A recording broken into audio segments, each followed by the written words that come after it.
Today we have Long Island's own, Harlem's own, one of the first true big men of heavyweight boxing, Jameel Big Time McCline. Unbelievable story. He didn't even lace up a pair of gloves for the first time until he was 25 years old, and he soon after that shot to the top of the heavyweight ranks. I'm excited, man. Let's get into this.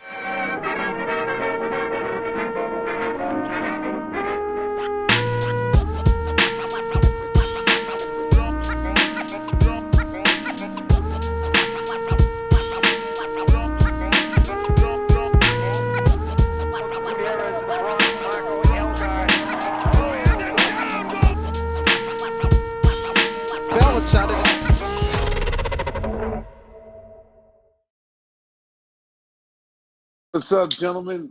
What's up, man? Hello. Oh, What's happening, gentlemen? How are you?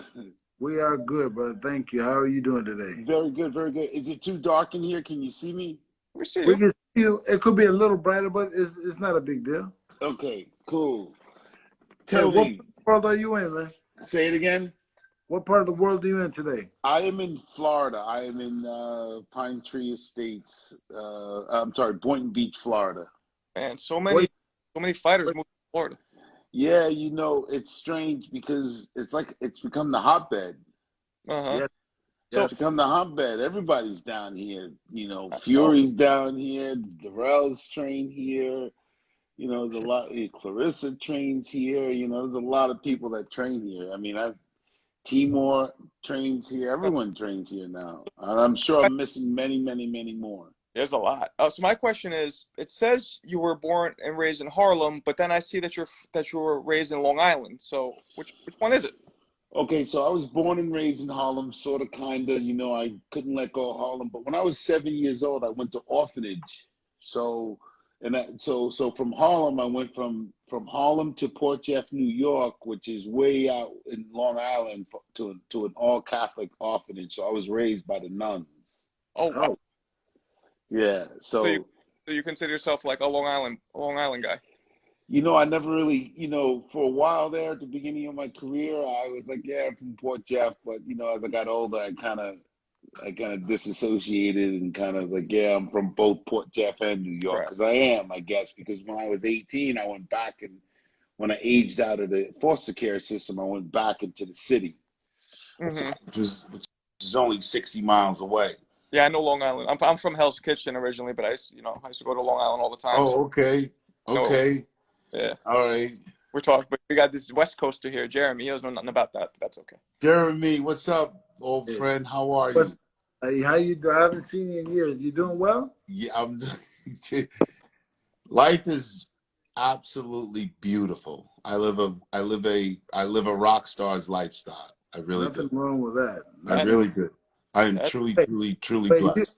you are like a 3-time extra large motherfucker. What kind of car you drive?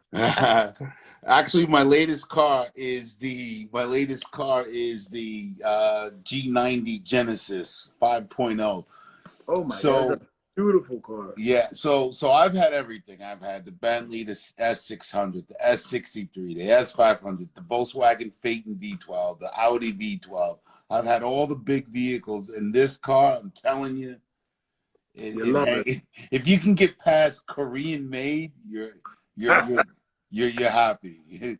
But um. it's a tremendous car. I love it. So Yeah, man. Good. I want to hear about what you're doing today, but let's start from the beginning. What was your amateur career like? How many fights did you have? So a lot of people don't know, right? I didn't put on a pair of gloves until I was 25, right? And I had no amateur career. Wow. I went straight into the pros. So when I knew Jeremy, I met Jeremy in 1996. So, okay, so let's go back a little bit, right? I told you I went to orphanage, right? Orphanage was amazing. They took great care of me. I was well read, well spoken, well dressed, well mannered, the whole thing, right? Yeah. But as soon as I aged out, I'm back in New York City. I haven't been in New York City since I was 7 years old. And I was on my own, sort of, kind of, my family was there, but, I didn't really have a connection to that culture. Ended up on drugs. By 19, I aged out at 18. By 19, I was in prison.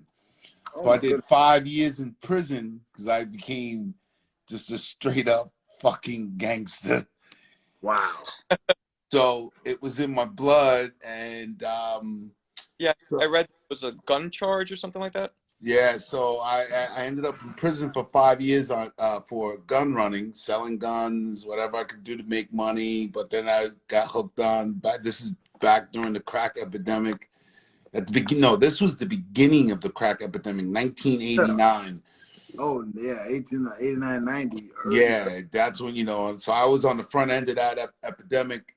Thank God I got locked. Who says thank God about getting locked up? But I Hmm. did 5 years, and when I got out in 1995, some guy said, "Hey, you want to be a boxer?" I was like, "I don't know." He's like, "Here's my card.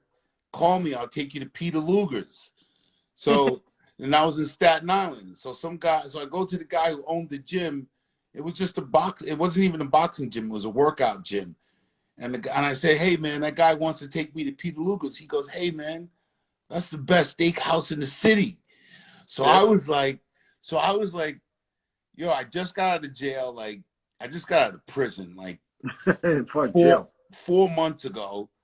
When was the last time I had a steak? I did 5 years. So I only went for the steak dinner. And the guy convinced me. He's like, "Yo, you can be a fighter. You got a physique. You can be a fighter. I know I can work with you." I was like, "Okay." So I moved into his house on his couch because I didn't have anything. I just got out. Hmm. I didn't have anything. I was near This, homeless. this so people know. You're what? 6'8"? No. I'm 6'6".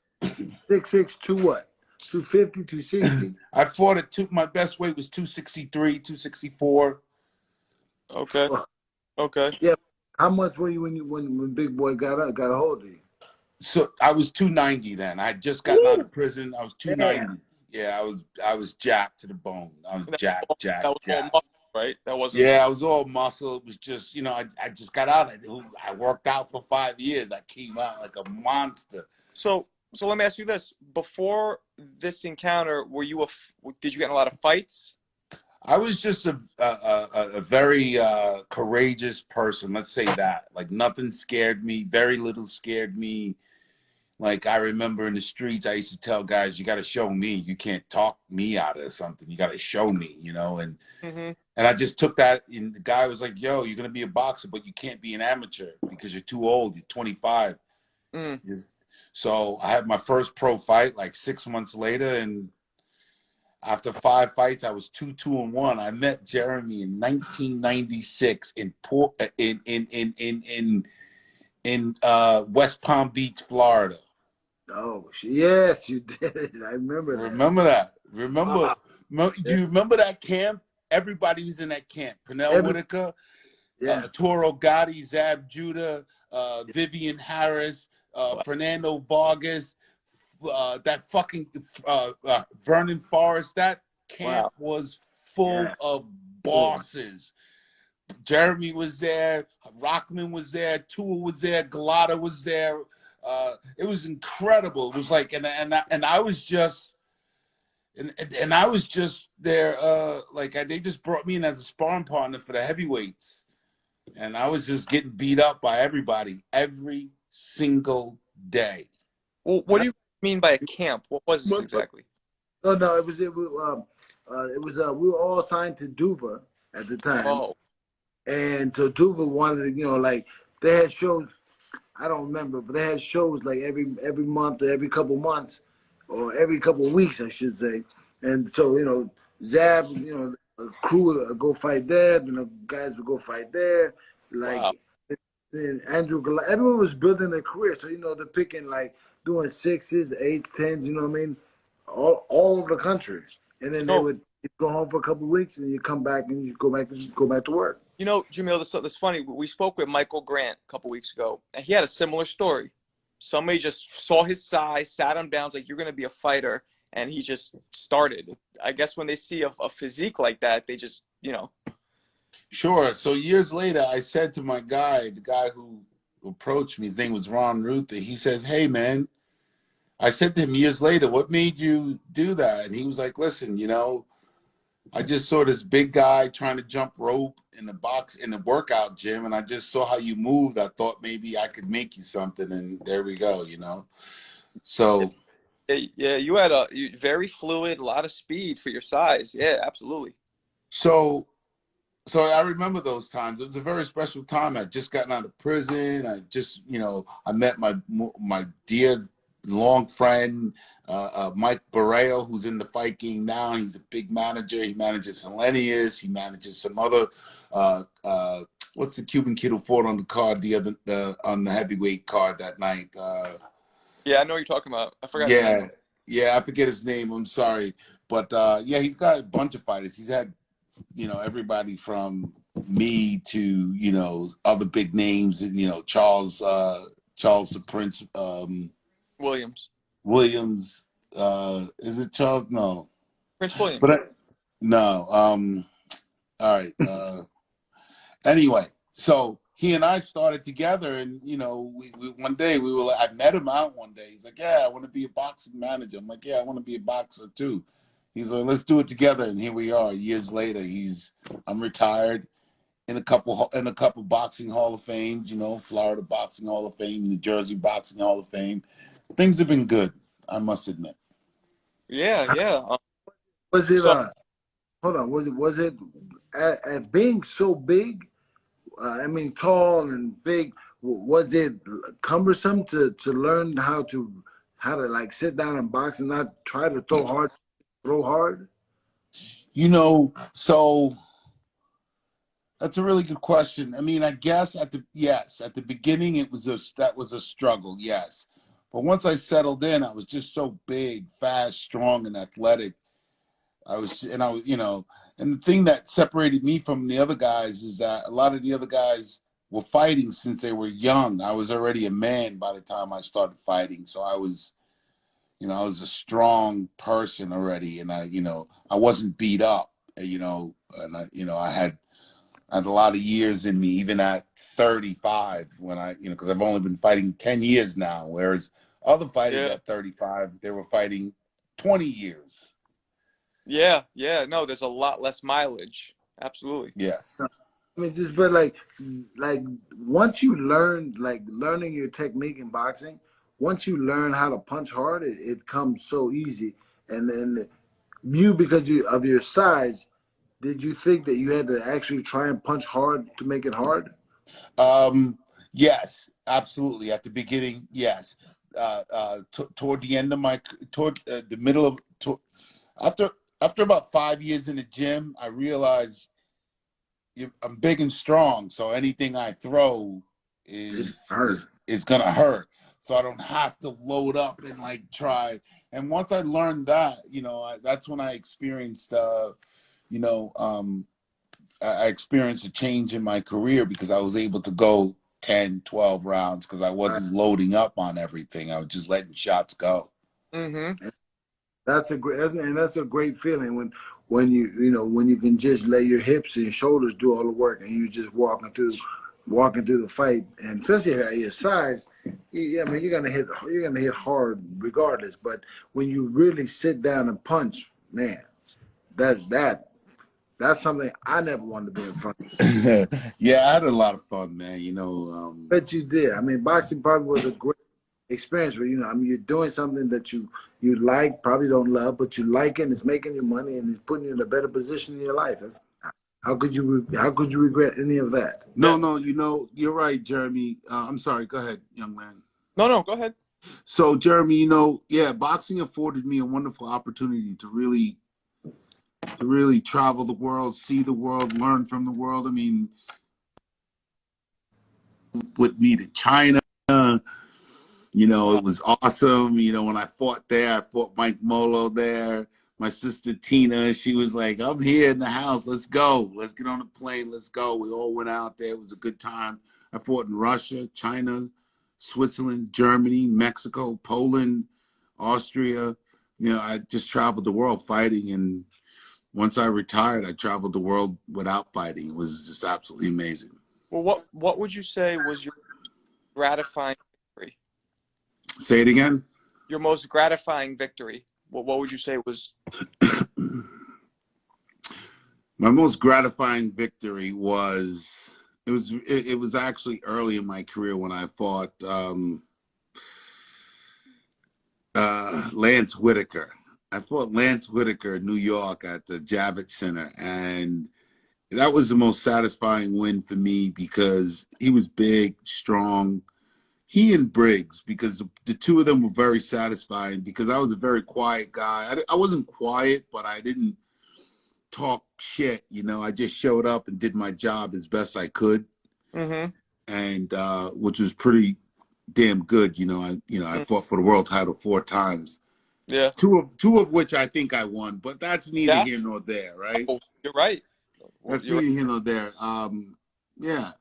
So you're saying that was satisfying because those guys talked a lot? Because I know Briggs talked a lot. Oh my God, they were talking all kinds of shit. Like all kinds of shit. Like, yo, I'm gonna nut you, and then, coming from the street, I'm like, man, you gotta show me, show me.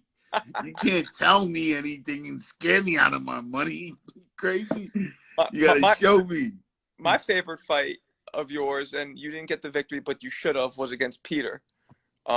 I remember watching that, and I didn't like Peter maybe because many reasons, but I was watching that and I was loving every second of that, especially when you had hurt him. All those three times you dropped him, I think, right?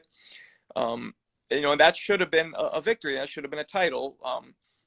But the judges are sometimes. This is life, So what people don't know in that fight, right? So, and Jeremy can attest to this. I was completely overtrained. No excuses, right? I was in training camp to fight Vitaly Klitchko. So Vitaly Klitchko, and I made money even though we didn't fight, because back in those days, you remember Vitaly Klitchko pulled out of a lot of fights, and I was going to be his first fight. I was at the peak of my career. This was like whatever that was, 2004, 2005. I don't even remember at this time. Okay. I don't even know. Maybe later. I don't even know. I think it was later.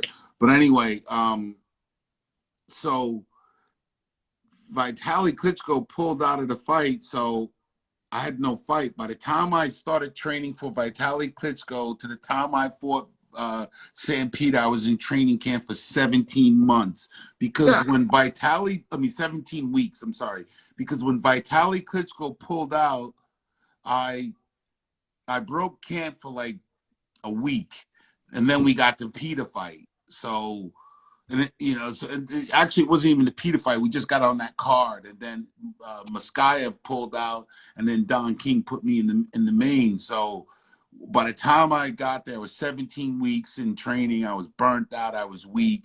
So I didn't even tell anybody. I just kind of kept it to myself, and I just went after him early. That's why, I knocked him down 3 times.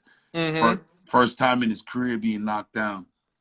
And I mean, that of all the fights you had, who would you say had the hardest punch? Who hit the hardest? Oh, definitely Briggs. Yeah. Oh my God, Briggs. Yeah. Briggs hits like a, and now mind you, I had over 70 rounds with Lennox Lewis in the gym. Wow. But shit, up until okay, so the last professional boxer I boxed was Deontay Wilder in 2013. You sparred him? So I was at the very end of my career. I was still sparring with guys. I was still in shape, so I would go spar with guys just to kind of have fun, kind of stay in shape. But he up until then, Shannon Briggs, the hardest puncher. He punched so hard.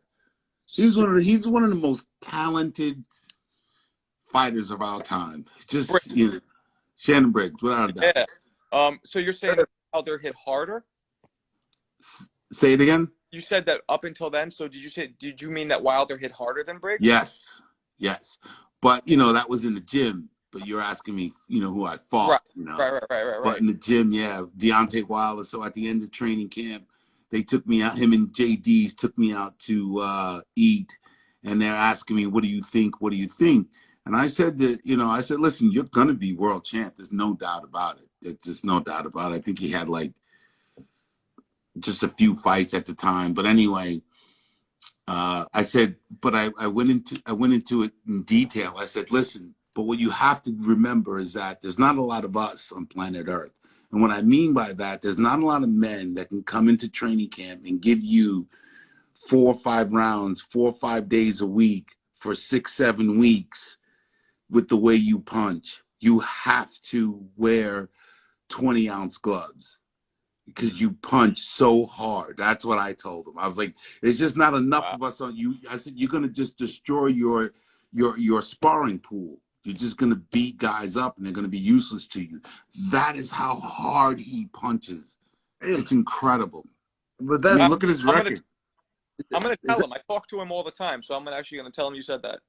The hardest puncher in the world, the hardest puncher of all time, Deontay Wilder. Really? Without a doubt. He only punches hard with one hand. I'm asking. Yeah, well, I thought he looked great in that first fight, those first rounds. He was throwing that beautiful jab to the body, that right hand to the body. He was hurting him.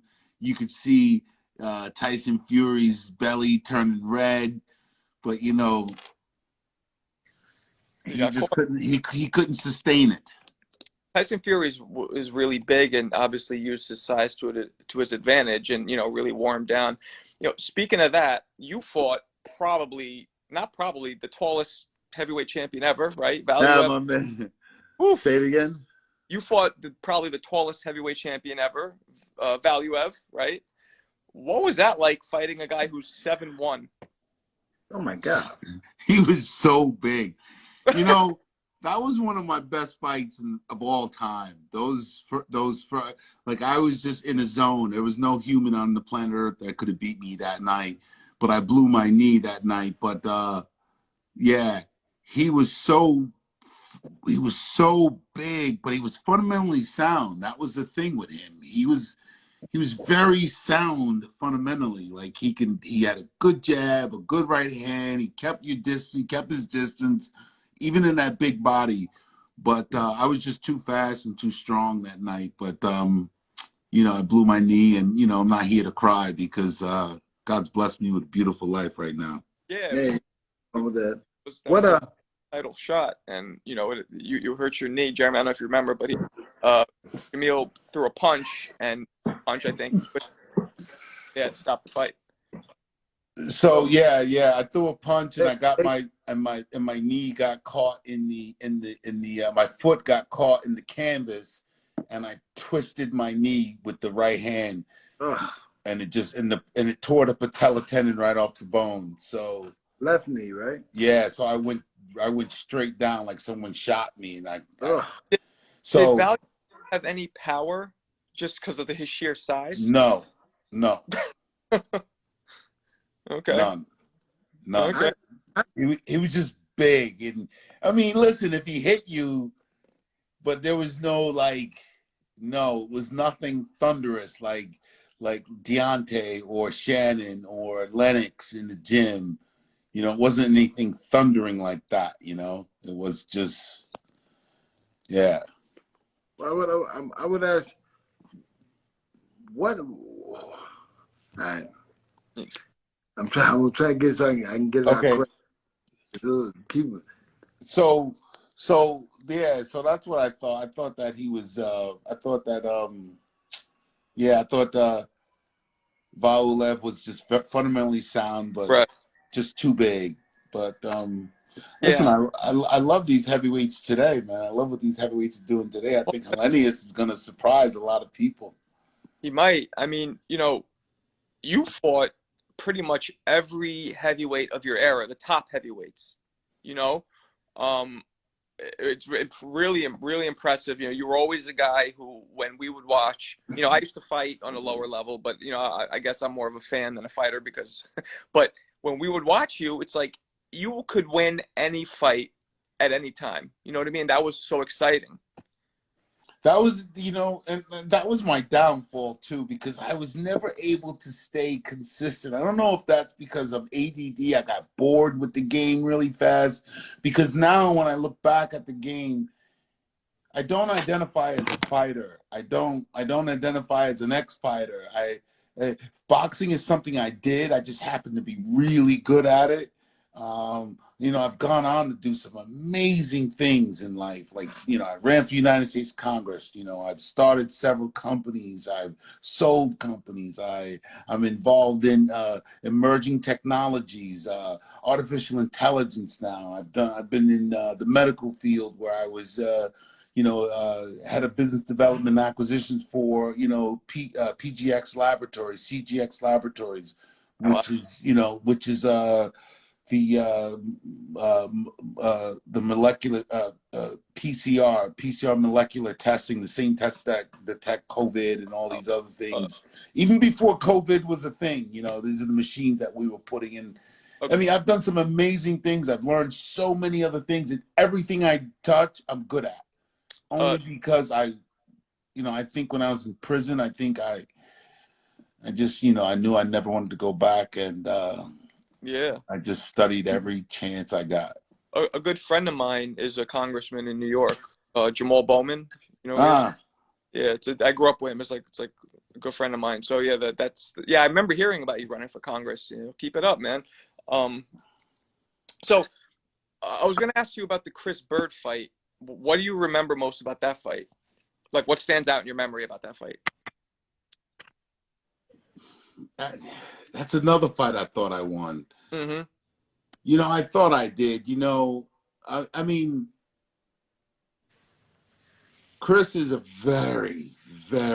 was a very good fighter. Mm-hmm. Very, very, very slick, very hard to hit. Didn't have much power, but definitely hit you with punches and bunches. Chris, Definitely, hey, Chris. say it again. You remember Chris? Hey, Used to box Chris. I've known Chris forever. Chris, very crisp puncher. Couldn't break an egg with a sledgehammer, but man, he hit you 700 times. Right. He He was he. threw. I guess if I remember correctly, with you in your fight, you know, in the beginning, you were really getting to him, and then I guess maybe you got a little tired. I don't really remember that he started coming on with like the fast combinations. I mean, is that accurate? Is that what happened? So I thought I won the first 5 rounds clearly with the knockdown, and I won one or two of the later rounds. But Chris really came on in round 6, 7, 8. It's not so much that I got tired until like the 10th, 11th. Then it was Chris picking it up.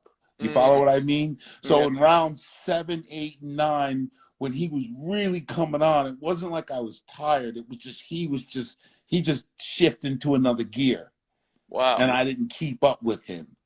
Wow. What you do being 210 pounds and you at 260, 270, Crazy, you can do that. Yeah. crazy, Yeah. crazy. Like I think I came in at 270 for that fight, and I think he came in at like 210, maybe. 210, Don't get 212, something crazy. Yeah. It was one of the biggest weight deficits in heavyweight championship history. Get out. Yeah, Is that true? it is. Yeah, I did my research on you before. You know, before. Yeah. I didn't know that. I didn't know Yeah. that. So listen, here's what I think. You know, I thought that Chris definitely won that fight. You know, I had a great career. I had a lot of fun. Did I lose fights that I thought I shouldn't have lost? Absolutely. Too many of them, actually, because I think I ended my career with like 13 losses, Yeah. I became like, and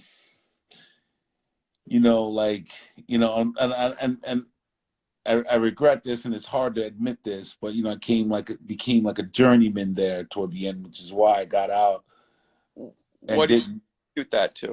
Say it again. What do you attribute that to? Why did you mentally kind of stop being?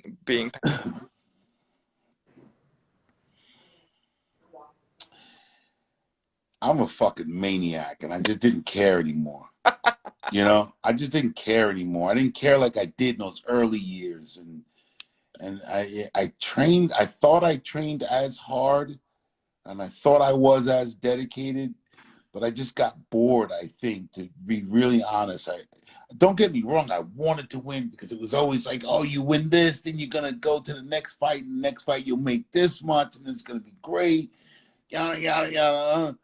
But I just think I got bored, and to be honest with you, I didn't have that amateur career, right? And I just think that amateur career teaches you so much because, you know, if you want me to be frank, there were fights when I outright quit, like against Areola. I wasn't hurt. I just didn't want to fight anymore. It's done. I just didn't want to fight anymore. Well, that's interesting. So from somebody like Jeremy, right? For people watching, Jeremy had 300 plus amateur fights. Jesus Christ. Let me ask you, Jeremy, do you think there's any benefit to not having any amateur fights and learning everything later on and having less mileage? No, well, if you learn boxing later on, it's because you wanted to. Nobody forced you into it. Right. And for me, I didn't want to fight. I would have I could have had just as happy as life being a fireman, a cop, or you know, construction worker. But I happened to be this guy. And starting the game at 28 or 25 or 20 is, I mean, it's a completely different than starting when you're 8. When did you start boxing, Jeremy? 8 years old. Oh, wow. Yeah.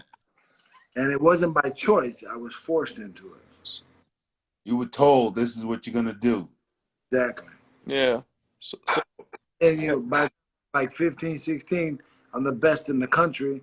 I'm fighting number 3 in the world as an amateur. So why stop? Yeah. You know, nobody's paying attention to my boxing. Nobody's paying attention to my grades or my reading levels or the way I can spell the math grades and nothing. Everything was about boxing.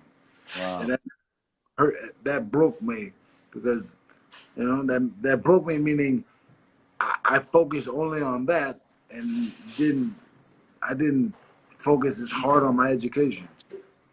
So, I mean, I have now, but it's not you know, it's not the life I wanted.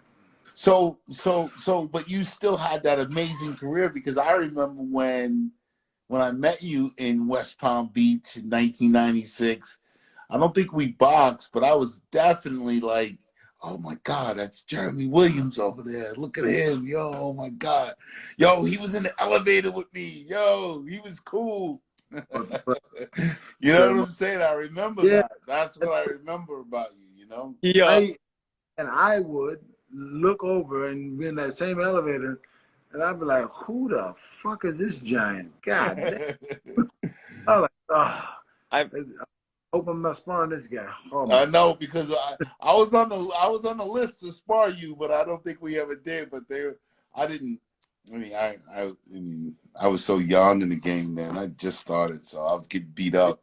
But I was durable. That's why they liked me. You know that, right? That's why they liked me. Because Jameel was durable. He was never late, and he couldn't really fight you, so he wasn't going to hurt you. So yeah, put big man in. So would you say that you like boxing or that you loved it? I loved it. I fell in love with the game for a while. I really did. I truly did. I loved what I did. I mean, what was better than that? You know, we made millions. We traveled the world. We fought on HBO, Showtime, pay-per-view. You know, Madison Square Garden, Mandalay Bay, Caesar's Palace. I mean, what? So let me chime in here. There's such a juxtaposition between the two of you. Jeremy fucking hates boxing, right? And I think it could be that long, extensive amateur career. I think it maybe just spoiled you up in, you know, am I wrong, Jeremy? No, I mean, that it could be that. Jeremy, so you hate boxing now or you hated it then? But I don't hate anything or anybody. Right. But just if I see two people fighting on the street, I'm walking a different way. I don't care. You know, like people are like, I talked to Shannon, Chris, Ivan Robinson, like all these guys we talk about that I know, Montel Griffin, like they love boxing, and I'm just like, I like it. No, you know? so yes, I agree because I have a love-hate relationship with the game for many reasons. You know, I don't know. I just feel that a lot of the boxing side, the business side of boxing, they will eat their children to advance themselves, and this is some of the some of the problems I ran into after boxing, trying to get into the game that I gave my life and soul to, and got turned away at every try and got turned down. You know, I had some success with my longtime lawyer and manager, Mike Barreo. Mike Barreo. He and I also managed some fighters together, and we had a lot of fun. But outside of my relationship with him and my people, anytime I tried to get into the game anywhere, it just didn't work. So that's why I have a love-hate relationship with the fight game. Yeah, Jeremy, I don't know what happened. He should be back in a second. Yeah, I mean, I think maybe the fact that you didn't have that long, extensive amateur career might have helped you not hate it. You know what I mean? Like, Jeremy and I met. We were both Kevin Rooney fighters, right? I was just becoming an amateur, and he was just turning pro. And how you said, like, when you would see him, there's Jeremy. I don't know if if you remember his background, but the same management team that handled Tyson came in and we're managing Jeremy, Bill Caton, Steve Lott, and Jeremy was like, whoa, the next Tyson, the next big heavyweight. And I used to see him, which I'm sure you've seen. He would he'd make people quit in sparring, just walk out. Who Jeremy did? One guy, God, in the middle of the round goes, yo, the bell just rang. It was like 30 seconds in. They go, no, it didn't. He goes, yes, it did. And he got up. No, I remember he was a killer. I remember he was a killer. Hey, Jeremy, didn't you fight like Ibeabuchi or one of those guys? Peter. Peter, Sam Peter. Are you for Peter? Yeah. I fought Peter on 1 day's notice. On 1 day's notice. See, Yep. That's why I hate the game. But you had to do what you had to do, right? No, I was gonna fight this other guy. He pulled out. And they said, hey, if you don't fight, the show's off. And, we'll pay you $400,000 or $500,000 more. It was for a WBO belt too, right? Yeah, but I didn't train for the belt. I didn't train. Remember Alexander Zolkin or some shit. Right. You were what? I'm sorry. I forget the guy it was, but I just I'm supposed to fight Marco today, and then Marco backs out, and I gotta fight you today. You gotta fight who? You. No, we never fought. I know, but I'm giving you a right. I see what you're saying because Sam Peter was a monster. He was. Yeah, he was. He was a nice guy though. Nothing bad. Nothing bad to say about him. He was a nice guy, did his job, whatever. But I wasn't in that position like I was supposed to fight this guy. Now I'm fighting that guy. Right. And that guy are completely different. Jameel, besides, I guess, Lennox Lewis and Wilder, are there any other, champions or future champions you sparred with that you could talk about? No. So again, I retired 12 years. What's that? 2012 was 9 years ago I retired, so no, I was on the very tail end of my career when I did spar Deontay, but no other guys that I sparred of that I could mention. But, I did have some tremendous sparring sessions back in the day with Lennox Lewis when I was like 14-2, 16-2. He would bring me in. As a matter of fact, I think I helped. Yeah, I did. I helped him get ready for when he fought Michael Grant, because I was 6'6", and I remember going in training camp with him. He was the undisputed heavyweight champ of the world in the gym with Manny Stewart, the all-time great, the late all-time great. Walking to that gym, I'll never forget. I was like, my legs would be shaking. I feel nervous. Like, oh my God, I'm going to box Lennox Lewis, the undisputed heavyweight champ. But, Lennox was a very special guy because, I was young and I was game and I was strong and I was willing. And, he would just really work with me. Like when he got me hurt, like other guys would try to finish me, and Lennox would get me hurt and be like, and just touch until I got it together. Then he'd pick it up, Well, he was, Jeremy sparred Lennox Lewis numerous times, and there's a video on YouTube of this. Jeremy, I guess hip toss, would that be the word, Jeremy? Hip toss Lennox Lewis twice, basically body slammed him during the sparring, and it's on video. Why'd you get rough with him, Jeremy? I was being an asshole. And he's a big, strong motherfucker. That dude is gorilla strong, man. Right? And dude, he's the nicest guy. Right. He's the nicest. And I tell Marco, like I did that because I was being brash and confident, blah, blah, blah. But like, and then what he would do, he would throw punches. Then he'd put his hand in my face. Right. I hit his arm like, and I'm like, fuck. And then he cracked me a couple times. I was like, hey, did he hit me or kick me? God. And then just whatever. But Lennox Lewis was a complete gentleman, very, very, very respectful dude. And Marco always brings this up, and I say this all the time. He was very, very cool to me.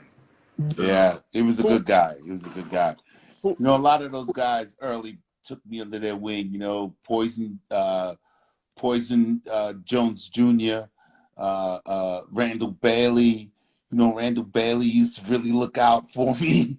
He used to, you know, he picked me up, and when I got to Florida with Buddy McGirt, take me to the gym, look out for me. You know, he was already, because he's another hammer. You know, I never got to work with him because he's in a lighter division, but he was another hammer.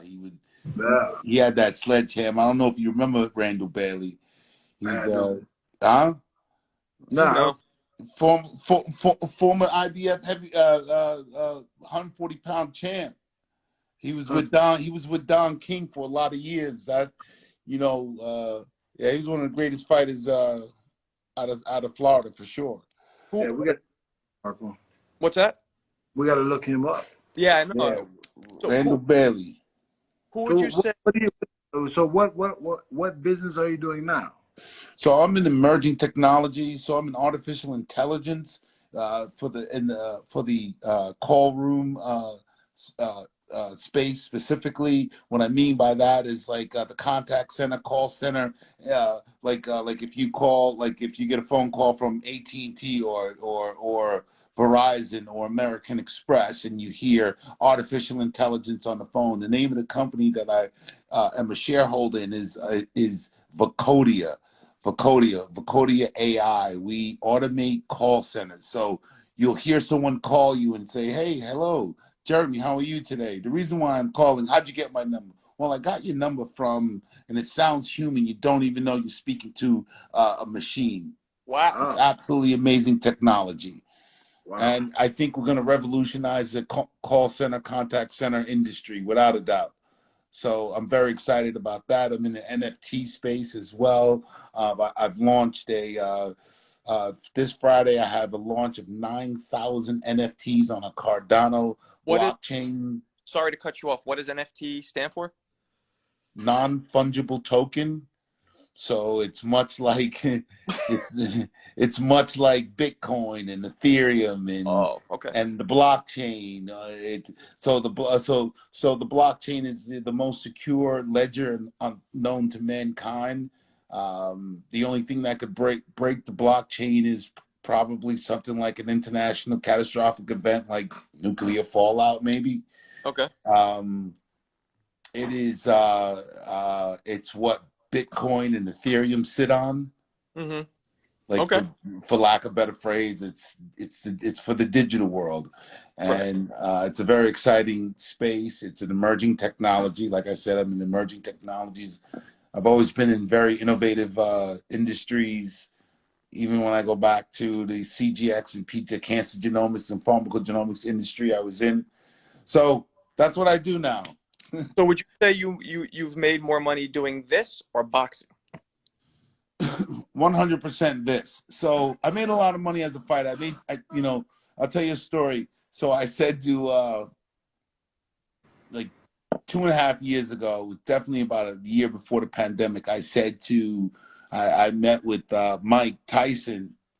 We were at an event and we were just talking, and I was just, like, "Hey, Mike, what's up?" I was like, Mike, how did you spend $300 million? He goes, "Jameel, it was $400 million, but let me ask you this. How much did you make in your career?" And I said, he goes, take home. I said, okay, I made 17 million take home in my career, right? So he goes, Jameel, how did you blow through $17 million? The same way I approached him. I was like, touche, brother, touche. But yes, I've made all that money back as an entrepreneur. You know, I live in, you know, yeah, living a dream life. I have a beautiful home, beautiful wife, beautiful daughter. Everything is good. You know, everything is just treating me very, very well. I'm blessed, and So wait, so I'm sorry to go back to the story. So you blew you blew all your money at one point, and you had to kind of build everything back up? 100%, Wow. What would you, 100%. was that just bad spending? Was it, what would you attribute that? So it was just bad spending, just crazy living, just nonstop. Well, here, you want me to? I mean, Jesus Christ! I mean, it was just about, we just never stopped spending money, and when you stop making it and you're still spending it at the level that you were making it, when it's not coming in anymore and you're still spending it, it's going to run out. I don't care. I mean, if you got, well, even Mike said he blew through 400 million. I mean, it just happens. Homes, cars, friends' homes, friends' cars, trips, diamonds, everything, anything and everything your heart desired. Yeah, yeah. I mean, we you know, boxing gave us all, both of us, pretty, you know, once you retire, you know, you're making loads of money, and you retire from the sport, and you're not making that anymore. You're like, whoa, shit. Exactly. Like, what happens then? Some of us make millions and billions. Some of us, you know, there's always going to be money in boxing, but there's always going to be people who take advantage of you, people who take advantage of the sport. Listen, that some people lost their money through, you know, bad investments, being taken advantage of. You know, between Michael Borrell, Scott Hirsch, and Alan Wartsky, these are people that I were partnered with throughout my career. We never had a contract. We just shook hands. No one ever beat anyone. But I hear horror stories about, even like Tua had a horror story where he got beat out of millions. You know, it's just, but it happens. You know, but I can't say that ever happened to me, because I had a very solid team. You know, my lawyer Mike, my manager Alan Wartsky, and then my next manager Scott Hirsch. Everybody was just very honest and strong and for one another. So we had yeah, it was just very honest and very good dealings with them. But outside of that, you know, once I got home and got my check, I was off to the races. Hey, Joel, thank you so Off much. to the moon. Thank you for your time this evening, man. Pleasure speaking to you. Yeah, it was Man. fun, man. We should do it again. Hey, thank you so much, gentlemen. All right, good talking to you. Yeah. Sure, you're welcome. Have a great evening. Peace.